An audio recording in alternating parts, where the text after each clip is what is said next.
32 minutitos pasaron de las 10 de la mañana y es un gusto, como siempre, abrir la puerta del estudio mayor y que vengan visitas y que nos cuenten lo que hacen, lo que piensan, y eso es lo que hace cada 15 días el programa de comunicación pública de las ciencias sociales que tiene acá en Rebeldes Sin Cauce el espacio del Instituto de Estudios Sociohistóricos. Hoy está sentado ya en nuestros estudios Gabriel Gregoire. Buenos días. Profesor de Historia. Voy a hacer la presentación, Gabriel, despacito, porque hay varias palabras acá que vamos a ir desgranando de a poco. Gabriel desde el 2021 está dirigiendo un programa de internacionalización del currículum de la didáctica de la historia. Ya hay 3 palabras ahí que podemos empezar a desandar, pero sus temas tienen que ver justamente cómo se hace en clave internacional para investigar sobre el tiempo histórico en el aprendizaje de los estudiantes del secundario, la enseñanza y el aprendizaje de las ciencias sociales y humanas. Todo eso. Bienvenido, Gabriel, a Radio Nacional. Buen día. Buenos días. Sí, y decir también que hoy estamos en un día de paro docente porque en los últimos 2 años hemos perdido el 44% del poder adquisitivo de nuestro salario, entonces no solo los docentes, sino toda la universidad estamos viviendo una situación bastante compleja. Sin embargo, bueno, aquí estamos porque es importante difundir lo que hacemos. Absolutamente. Bueno, contábamos justamente, digamos, que te has dedicado, tu tema, lo que querés especializarte, tiene que ver con hablar en clave internacional, es decir, con otros países, con otras universidades, con otras formas de aprender. Sí, en realidad es un proyecto que nace de una convocatoria que hizo la Universidad Nacional de La Pampa en 2021, en el contexto de pandemia, para internacionalización del currículum. En realidad, internacionalización es algo que existe desde el mismo inicio de las universidades, que tiene que ver con que la universidad tiene que ver con lo universal y por lo tanto es necesaria la comunicación y es necesario el intercambio para seguir creciendo y conocer otras perspectivas nos ayuda a madurar y a mejorar nuestras posibilidades de enseñanza y la formación de nuestros estudiantes y futuros profesionales. Entonces, en ese sentido, nosotros lo que hicimos fue ponernos en contacto con otras cátedras homólogas de didáctica específica de la historia de otras universidades, con las que algunos con quienes ya habíamos tenido proyectos de investigación o habíamos participado en jornadas científicas y otros por terceros, para pensar cómo trabajar en conjunto en ese contexto de pandemia, aprovechando las nuevas tecnologías. Claro. Y así nos pusimos en contacto con colegas de la Universidad del Tolima en Colombia, la Universidad Academia de Humanismo Cristiano en Chile y la Universidad Internacional de La Rioja de España.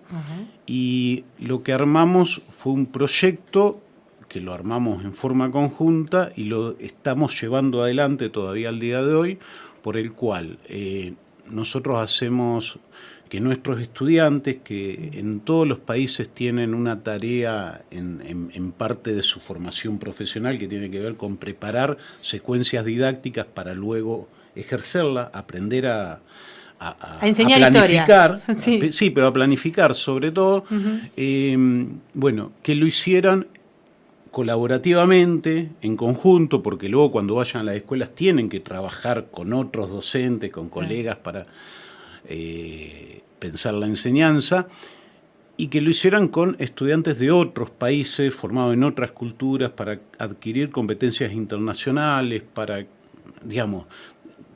fue algo bastante complejo, y que lo hicieran a partir de problemas socialmente relevantes de los pueblos latinoamericanos, problemas en común que tenemos todos los pueblos latinoamericanos. Ahora, vos entonces, mencionabas... esa fue una primera cuestión. La otra es generar una red que se creó finalmente, una red de investigadores sobre estas cuestiones de internacionalización del currículum, que es nueva y que tenemos reconocimiento porque, por ejemplo, el 28 de octubre fuimos invitados por la red de cátedras y académicos de historia de México para abrir el congreso de ellos. Nos dieron 2 horas para exponer y presentarles nuestro proyecto. Y a partir de eso hacemos investigación, tenemos publicaciones. El proyecto que era para ese año se fue se fue replicando todos los años. Bien, déjame Así ahí que, justamente meter un poquito porque, bueno, estamos tratando de llegar con la radio a un montón de públicos, que inclusive muchos de ellos y muchas de ellas no han pisado nunca una universidad, y decimos didáctica de la historia y nos parece que todo el mundo entiende. Cuando decimos didáctica de la historia, y pensamos también en que en este equipo de trabajo hay gente de España, digamos, ¿cómo se mira desde Europa y desde Latinoamérica enseñar la historia? En realidad tenemos problemas comunes. Ajá. La didáctica de la historia tiene que ver con cómo enseñar historia, ¿tá? Pensar herramientas para que los estudiantes puedan aprender y desarrollar lo que hoy se denomina la conciencia histórica y el pensamiento histórico. Esto es novedoso en lo que fue respecto a cómo tradicionalmente se enseñó historia en la escuela y la imagen que deben tener la mayoría de las personas. Uno piensa en historia y historia, bueno, es algo, fecha, batallas, sí. San Martín, Belgrano, Sarmiento, que contribuyeron a desarrollar nuestra identidad nacional. Algo, ¿por qué lugar tiene en el currículum? ¿Por qué la ley 1420, 1884 puso a la historia como una de las materias básicas de la enseñanza elemental junto con lengua, matemática y geografía? Porque eso permitía homogenizar el país, formar una identidad nacional en el contexto de una gran migración, de que había que de alguna forma terminar con la barbarie y los pueblos originarios y subsumirlos en una identidad nacional. A partir de los años 80 eso empieza a cambiar en el mundo, esa visión de cuál es el sentido de la enseñanza de la historia en la escuela. Y mucho tiene que ver con el avance de la democracia y qué es lo que podemos contribuir o qué aporte podemos hacer para el desarrollo de una ciudadanía crítica. Y en ese sentido la enseñanza de la historia hoy tiene que ver mucho más, aunque también no pierde ese sentido de contribuir a la formación de una identidad,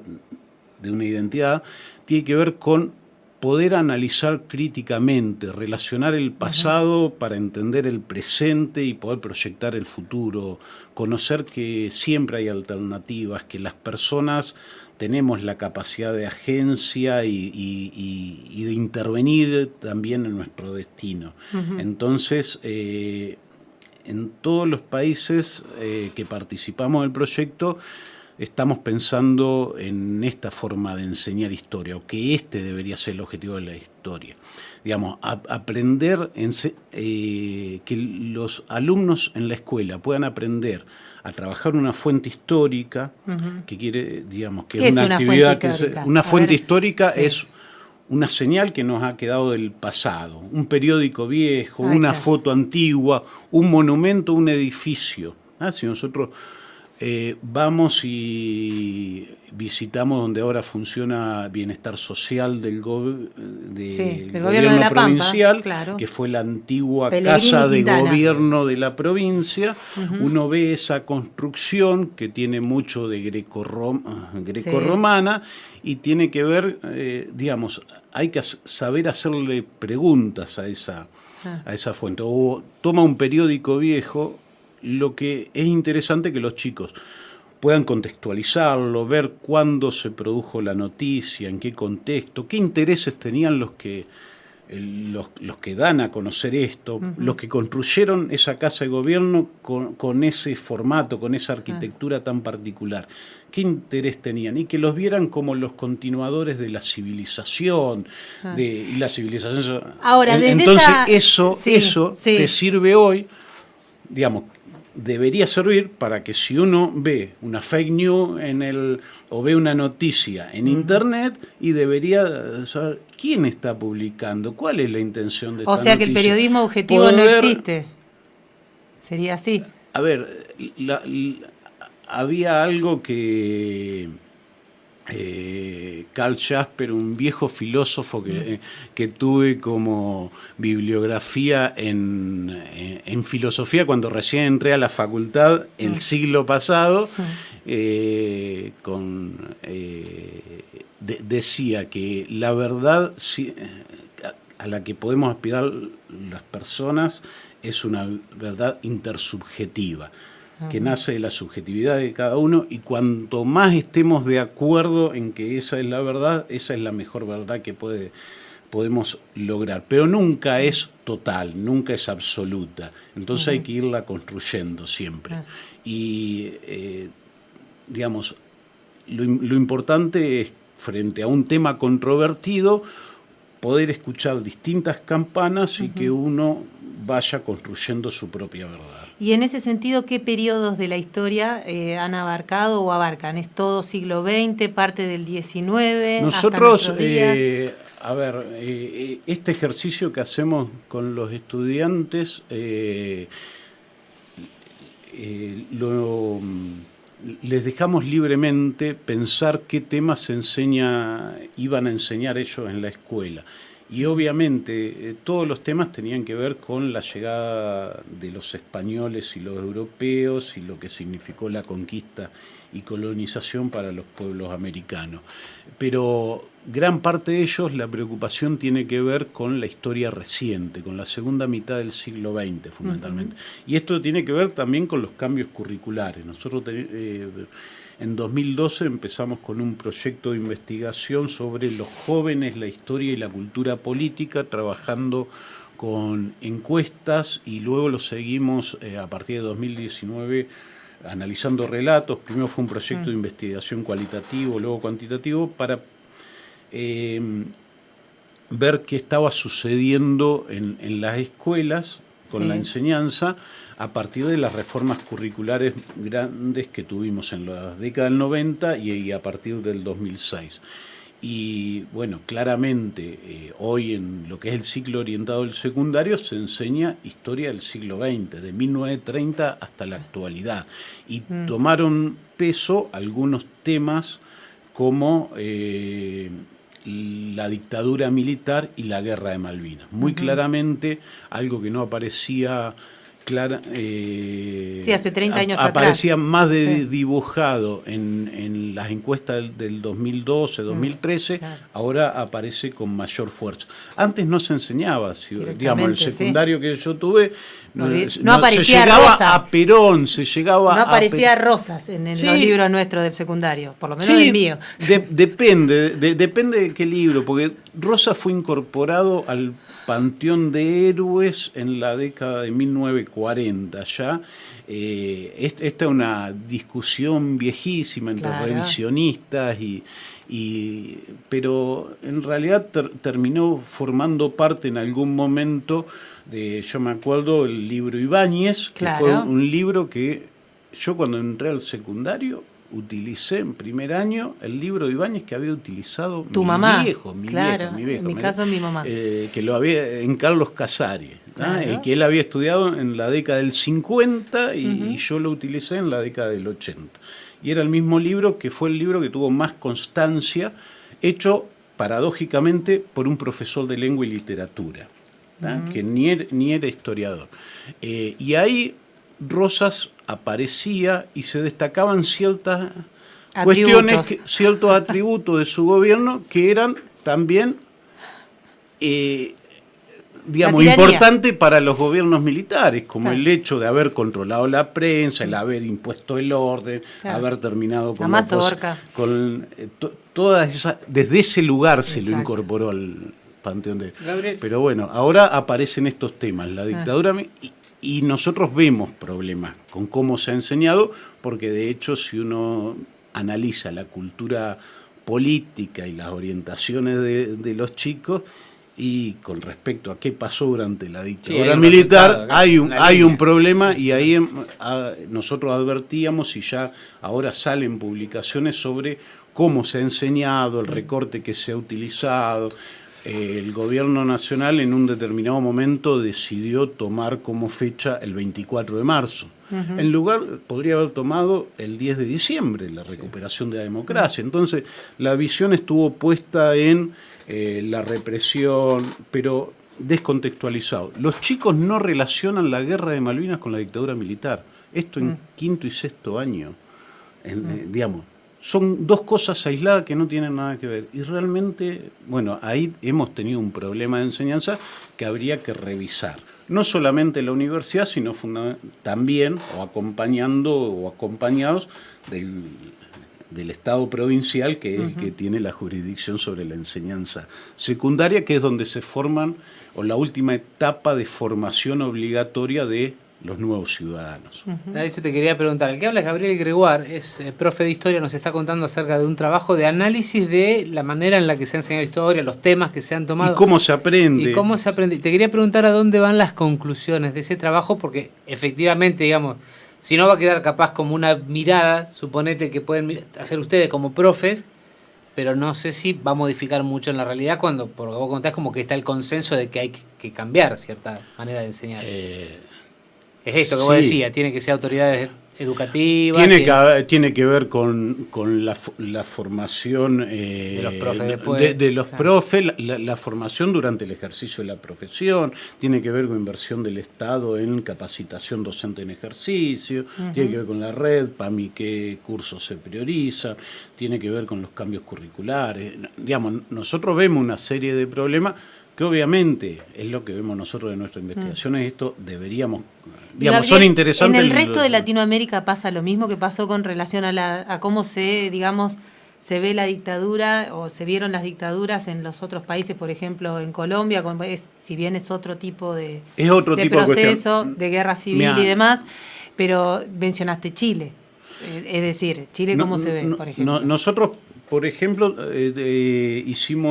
participamos de un proyecto de investigación latinoamericano ya entre 2012 y 2019 que dirigían Luis Fernando Serre de la Universidad de Ponta Grossa, Brasil, y Gonzalo D'Amésola, que es uno de los referentes nacionales, es argentino e internacional de didáctica de la historia, y en ese proceso se analizó cuantitativamente, se hicieron 12.000 encuestas en Latinoamérica sobre qué pensaban los estudiantes sobre la dictadura militar.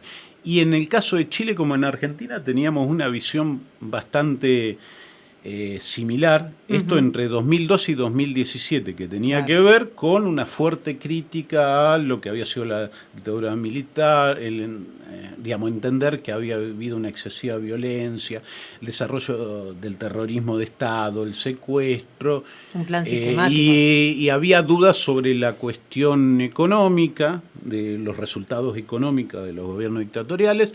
Y en el caso de Brasil, la visión era ya completamente distinta. La visión era, digamos, había un rescate del gobierno de dictadura militar, que había impuesto el orden, que no... Sí, había habido problemas de violencia, pero también se combatía la violencia, con lo cual no era raro, no fue raro ver la llegada a Bolsonaro al poder. Claro. Eso como que estaba muy claro. En el caso de Colombia... es un proceso muy distinto, porque digamos, en el año 52 en la Marquetelia se inicia la FARC, y hay un proceso de, digamos, con un fuerte dominio en el interior y el territorio colombiano, y después se agrega en los 90 el otro actor que es el Norteamérica. Sí, Norteamérica y el narcotráfico, claro. La fuerte, digamos, el gran poder que generan las organizaciones, esta mafia de narcotraficantes. Entonces, ¿qué es lo que pasa? Nosotros cuando empezamos el trabajo de internacionalización, por ejemplo, éramos los únicos, nuestros estudiantes eran los únicos que hablaban de terrorismo de Estado y desaparecidos. Ya al año siguiente empezó el concepto de desaparición en Chile. Y después finalmente en Colombia, si uno ve las noticias en los últimos 3, 4 años, aparece con más fuerza porque, bueno, aparecen de desarme igual también. Sí, pero hay otros actores que son los paramilitares. ¿Qué es lo que tienen en común y lo que ven los estudiantes y lo que les preocupa? El tema de la violencia. Ahora, incorporando el concepto de desaparecido, muchas veces multiplican los desaparecidos nuestros en el caso colombiano. Por ejemplo,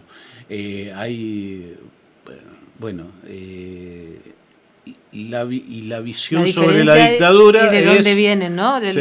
Las desapariciones. No es lo mismo que desaparezca el Estado en uso total Sí, del poder. bueno, pero que ahora se sea una empieza a ver fracción que del en paramilitar. Colombia que también, porque eso no se veía como que era, o eran los paramilitares o era el narcotráfico. Y ahora empieza a analizar críticamente el rol del Estado también, sobre todo a partir de la llegada de Petro al poder.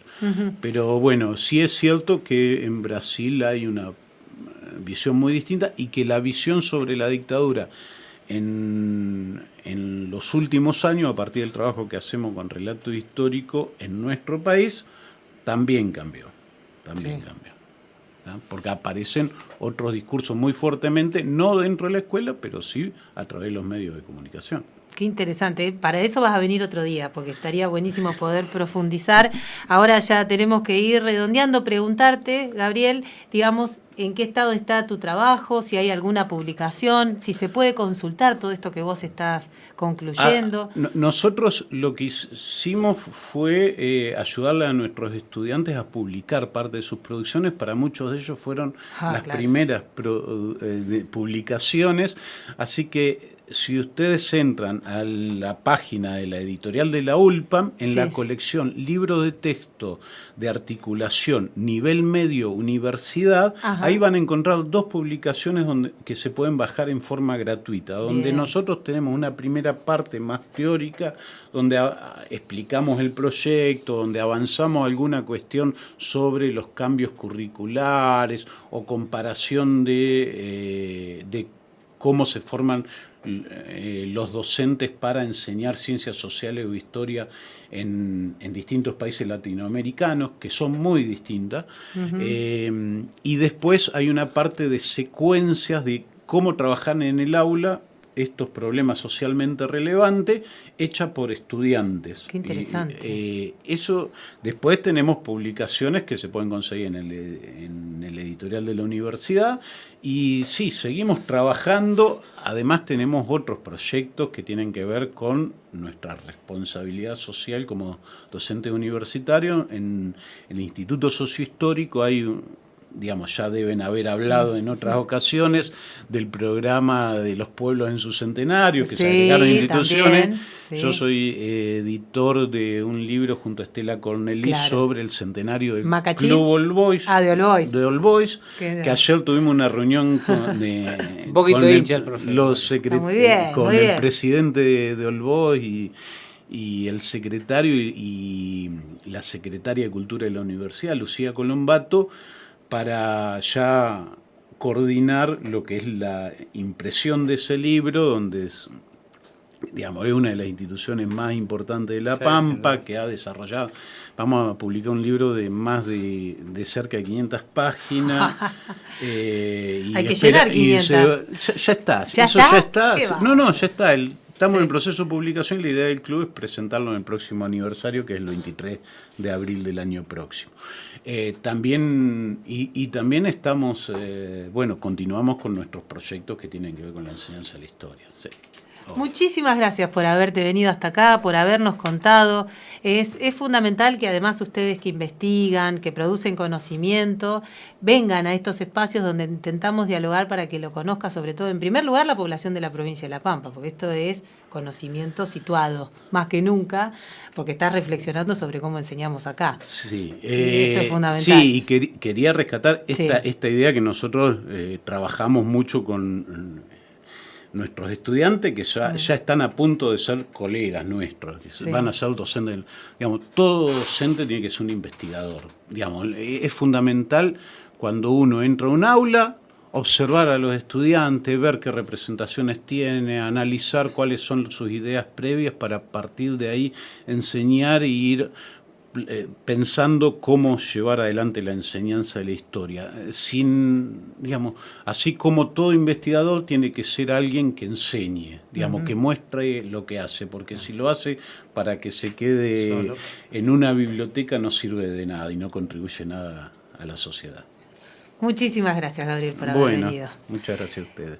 La voz que escuchaban es la voz de Gabriel Gregoire, él es profesor en historia, se nota, ¿no? Apasionado por lo que hace y fue el partícipe necesario para esta columna del programa de comunicación pública de las ciencias sociales que tenemos cada 15 días acá en Radio Nacional.